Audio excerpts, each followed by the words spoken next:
In this video, I'm going to talk about how you're going to blast away your muffin tops, blow away your gut, and it's not going to be workouts, it's not going to be diets, it's going to be addressing the mind. These are going to be 5 really common limiting beliefs that I see a lot of NPCs, a lot of beginners having, and it is something that is just becoming more and more common in people that I talk to. And just for a little bit of background on me, my name is Paul Clingan.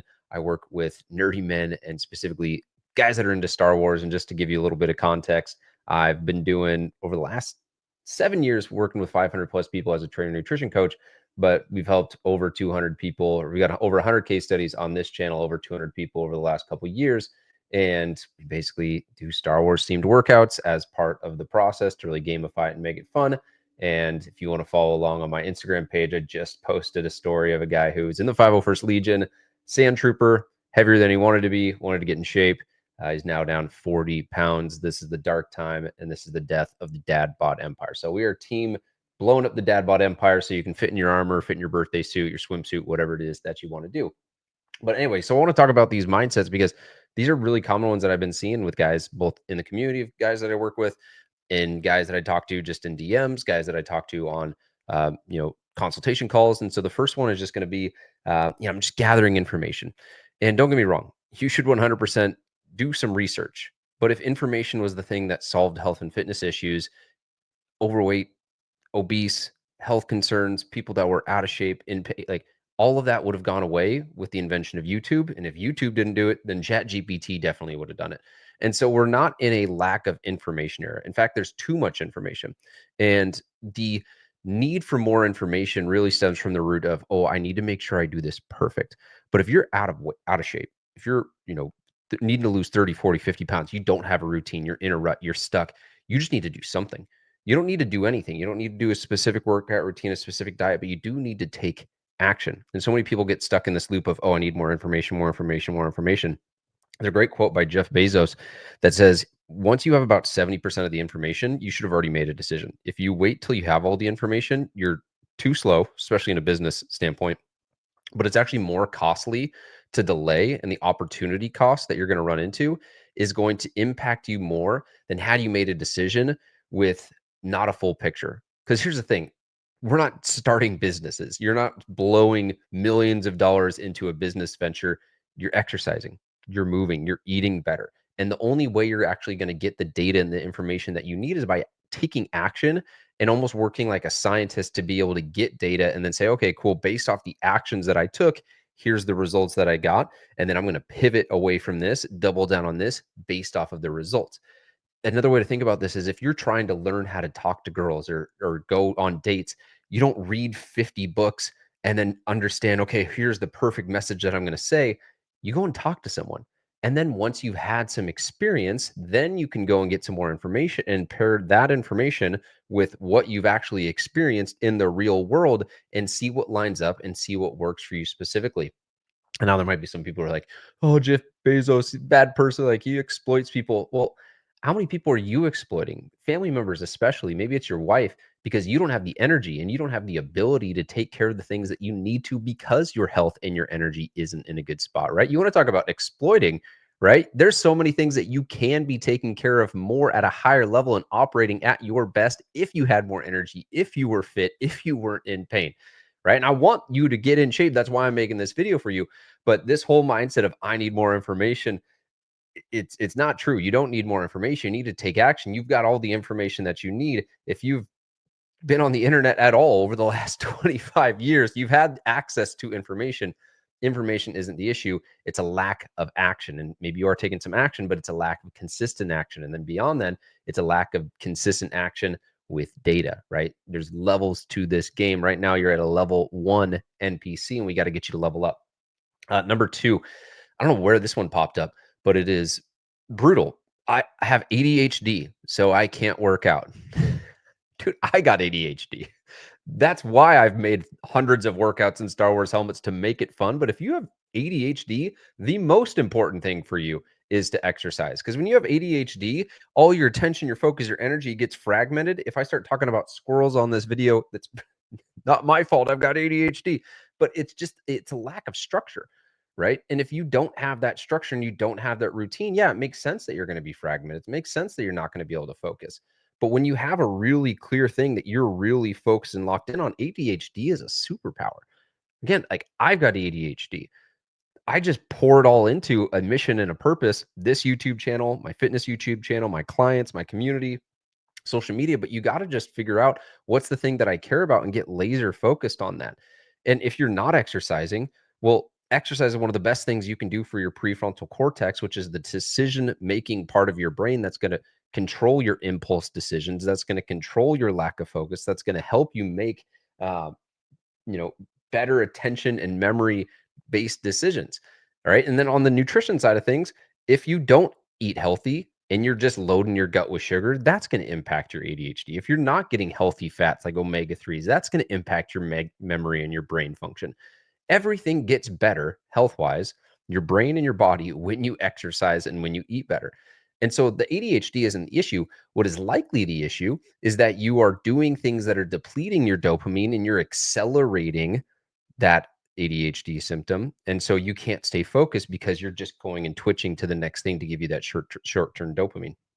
Maybe it's your phone, maybe it's junk food, maybe it's, spending too much time doing things that are vices, vaping. Like that's another one that I'm just like, why? It makes no sense. You're basically just looking for those short-term dopamine hits. So if you are someone who has ADHD, which is super common now, right? That's the other thing. You're not the first person to have ADHD. You're not the first person to have some sort of cognitive issue. Welcome to the 21st century, 2025. I'm pretty sure everyone's got anxiety and ADHD and some level of autism. So what? Go be successful anyway. Learn how to manage it. Like that's not an excuse. That's an excuse that I would expect out of an 18-year-old that has yet to kind of learn the ropes of life. But if you're still using that as an excuse into your late 20s, 30s, 40s, even 50s, I've seen, like, it's not a real excuse. Just a sign that if you get focused on something, you actually have a superpower and you're trying to use it as an excuse. So stop doing that. And number 3, I need to get on track first, then I'll commit, right? This one, I heard this one the other day and it cracked me up because that's like saying, I've been sinning a lot. I need to stop sinning and then I'll go to church. Or, I've got a cavity. I need to get rid of my cavity and then I'll go to the dentist. I am over budget. I need to start making more money and then I'll start budgeting. Like, what? No, if you're sinning and you're faith-based, you go to church to repent and get back on the path. If you've got bad teeth, you go to the dentist to get them cleaned. If you're struggling with your budget, you make a budget regardless of how much money you're having, because what you do in small amounts is going to be amplified in big amounts. And so if you're someone with this mindset of, oh, I don't want to invest in coaching or I don't want to start a program until I get all my ducks in a row. Dude, that's why you need to start, because you don't have your ducks in a row. That's what you need support with. And again, it's a version of waiting for a perfect time. There's never going to be a perfect time. No one is ever going to shoot a lightning bolt down from the sky like Zeus saying, "All right, it is time. You are anointed. You are now ready to start your journey." Like this isn't the movies. You just start. And yeah, it's going to be messy. You're going to mess up. You're not going to be perfect. Newsflash, nobody is. And if you are perfect, you're probably a droid. And at that point, the world's been taken over by Tesla and we're all screwed anyway. Right. So I needing to be perfect, needing to have a perfect time. I'll start when I have got more momentum or once I get into a routine. Like that's some level 1 mindset stuff there, because you're literally saying I won't start until I start. Again, just doesn't make sense. Start, optimize, and then continue from there. This next one, I don't have that much to lose, which also sometimes gets masked as, oh, I'm a healthy weight. Now, here's the thing. Unless you have done a DEXA scan or you have done blood work and you know that those things are all good, you probably aren't. And I see this a lot of times with guys that are like 40, 50, 60 pounds overweight. And they're like, oh, yeah, if I could lose like 10, 20 pounds, that would be good. And I just recently did a presentation for my community on why it's so important to get to around 15% body fat. Everyone's going to be a little bit different, but at least below 20% body fat. And one of the big ones is between 12 to 16% body fat. There's a 2019 study that the best numbers of insulin sensitivity that they saw in the study was based off people that got to that number. And insulin sensitivity is one of the most important things when we're talking about uh, you know, regulating blood sugar, making sure that someone doesn't develop diabetes, high triglycerides, non-alcohol fatty liver disease.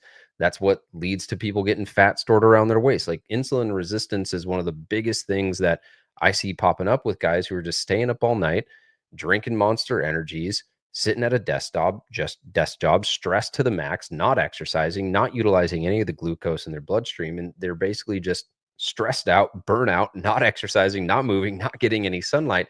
And so getting the excess weight off your meat wagon is one of the healthiest things you can do for your body. Another study, 2016, from the Journal of Obesity, said that under 15% body fat was uh, basically associated with lower metabolic syndrome. Anything above 20% had higher risk for metabolic syndrome. Metabolic syndrome, high blood pressure, high triglycerides, high blood sugar, abdominal obesity. I'm pretty sure there's another one, high cholesterol. Those are all things that you want to avoid if you are trying to live a long, healthy life. Not even addressing the aesthetics of fitting in your favorite shirt, fitting in your armor, fitting in your birthday suit, feeling confident naked with the lady, whatever that is. You got to get the weight off. And again, unless you've done a DEXA scan to know, hey, yeah, I'm at, 15, 16% body fat, you've probably got more weight to lose than you think you do. There's one other study here.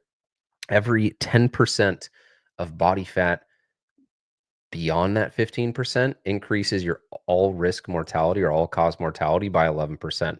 So if you're someone that's 25, 30, 35, 40, you're basically just doubling 11, 22, 33% increase in all cause mortality. You're risking so many different metabolic issues, health issues, heart disease issues, cancer issues, because you've got that excess weight on your body. And that's so hard on your body. And that creates so much inflammation from your visceral fat uh, and everything else that just weighs down on your heart, on your arteries, on your organs. It makes life harder. It makes it harder for your body to function. And so one of the healthiest things you can do, everyone gets so wrapped up in seed oils and aspartame and all this. They're majoring in the minors.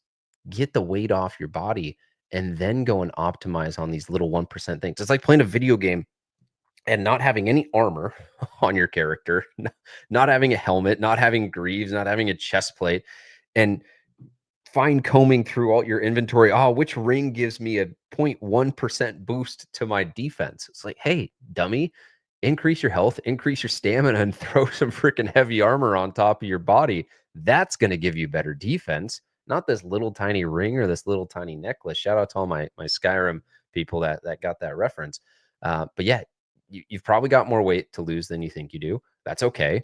That just means that the journey is not a 2-week journey. It's not a 2-month journey. Frankly, it should be a lifelong journey. But I would recommend for anyone, go get your blood work done, get your full blood panel, sex hormones included, your testosterone. You should be looking at that. You should go and get a DEXA scan done. It's like 99 to 120 bucks. It'll tell you your body fat percentage, your visceral fat percentage, your bone mineral density, and you'll actually get some numbers around where you're at. But a ton of people are just walking around thinking, oh, I'm good. And they're comparing themselves next to their Job of the Hut neighbor. And it's like, dude, if you're comparing yourself to the average person is overweight or obese. 70% of America is overweight or obese. So you should be comparing yourself to the fittest person that you know and saying, hey, that's where I want to try and get to. Because I promise you, life gets so much easier once you're in a healthy weight. And once you've got some strength and you've got some mobility. No one ever complained that they got stronger, more mobile, slept better, and didn't have to breathe as hard going upstairs. And like, oh man, I wish I had an extra 20 pounds on me. So do the work, get some data, get it off, and stop telling yourself that it's not that bad. Probably is that bad. And the other part of this too is that it pops up when all of a sudden you're like, oh, it's not an issue, it's not an issue. And then all of a sudden, boom, it is an issue. And you could have addressed it 5 years ago, but you waited until it's not that bad, was that bad. It's like, I got poison ivy in my backyard and I just tell myself it's not that bad. And then all of a sudden it's overrun the entire tree. Like, probably should have nipped that sucker in the bud. I digress. Last one here. Just had my son's first birthday. So this one just really grinds my gears. Kids come first. I don't have time to exercise. I got to make sure I, spend time with the family, which 100% agree. Spend time with the family. You got 20 minutes to work out 3, 4 times in a week. That's less than 2 hours to get it done. Because here's the thought process that this kind of person is going to have. They're going to say, "Oh, well, I got to make sure that I'm there to protect and provide for my family." Well, okay. So let's say you're making money for the family. Do you think you'd have more energy to be able to provide at a higher level, to be able to produce at a higher level, to be able to have more time and energy to develop more skills to increase your income? Do you think if your energy went from a 2 to an 8 or 9, you would get promoted at work? You'd have a little bit more pep in your step and increase the opportunities that would come your way? Okay, there's an angle there. Oh, I gotta be the one that protects my family. So I'll see these guys that are like 300 pounds doing martial arts, and it's like, one, dude, if I'm fighting you, I'm just gonna run in a circle and you're gonna get winded, and it's not gonna matter that you can high kick me. I'm not gonna let you get near me. Second thing is, you can have all the guns that you want, all the jujitsu things that you want, but you can't shoot heart disease. You can't blow up high blood pressure. You can't judo chop freaking like non-alcohol fatty liver. Like what? Like every civilization known to mankind that got super big was taken down from within. And if you're really concerned about, being there for your family for the long term and protecting your family, do the work to actually make sure that you're around. Right? I see this sometimes with pastors too, like these like 300, 400 pound pastors. And I'm like, your goal is to bring people, you know, to Christ? Well, how many more people could you impact if you didn't kick the bucket at 60? And I know that's like a little aggressive, but you're either sitting on the couch too tired to play with your family or too tired to actually be present because you're so worried about how your body feels and what hurts and how tired you are that you can't be present in the little moments. And God forbid you end up on a hospital bed and you literally can't be there for those moments. That's what you're risking. And here's the thing too, your kids are going to be the ones that watch what you do. I've got this friend, love them to death, but they're morbidly obese and their kids are already overweight. I'm like, your kids are 10 and 13. They should not be this heavy. And the kids are learning from their parents. And so they're going to learn from you. They're going to watch what you do and they're going to emulate that. They're not going to listen to what you say. They're going to say, "Oh, daddy doesn't exercise. Daddy eats Doritos every night. I want to do what daddy does." And so this whole thing of like, "Oh, I got to put my family first." You're filling a cup with a freaking old water bottle filled with tar. And if it's not affecting you now, it's going to affect you. And it's not that it has to be that hard. There's like people with 6 kids in our community. They've lost 75 pounds and their kids work out with them. Like it's very doable, but you got to get over this idea that somehow you're being self righteous because you're putting your family first and you can't eat healthy. You got to eat what the kids eat or you got to eat what the wife eats. Like you're literally blaming your kids and saying, "Oh, it's my kid's fault that I can't eat healthy. They want chicken tenders." Well, one, you're the adult. You decide what they eat. Two, make something separate. It's not that big of a deal. Like, just say, "Hey, kids, eat this. Wife, you're going to eat this. I'm going to make this." Is it inconvenient? Yeah, but not as inconvenient as a hospital bill, not as inconvenient as a stent in your heart, not as inconvenient as having to take medication for the next 30 years. Your kids come first. That means making sure that you're there to actually lead them and not, sitting on the bench at the park saying, "All right, yeah, you guys go play. I'll be there." It's not the way, right? If we're talking Mandalorian, this is the way. That's not the way. So, uh, hopefully, this inspired you to challenge some limiting beliefs. And if you're still watching and you want to get, you know, more involved in the communities that I have, those links are going to be down below. If you want to work directly with me, Fit Nerd Academy is going to be the place to go. If you want to start the 5-day challenge and try one of the trooper workouts from home, again, if you're watching this and you're like, "Hey, yeah, he's right. I need to get started." I've had people do 10-minute body weight workouts. And in 6 months, it was like 65 pounds just working out from home. It's very doable. Just got to be consistent. And I can think of nothing easier to be consistent with than 10-minute body weight workouts you can do from home in a video of the dude with a Star Wars helmet. Like if I can do it in a Star Wars helmet, you can do it from home. So I digress. Like, subscribe, all that good stuff. I'll catch you guys in the next video.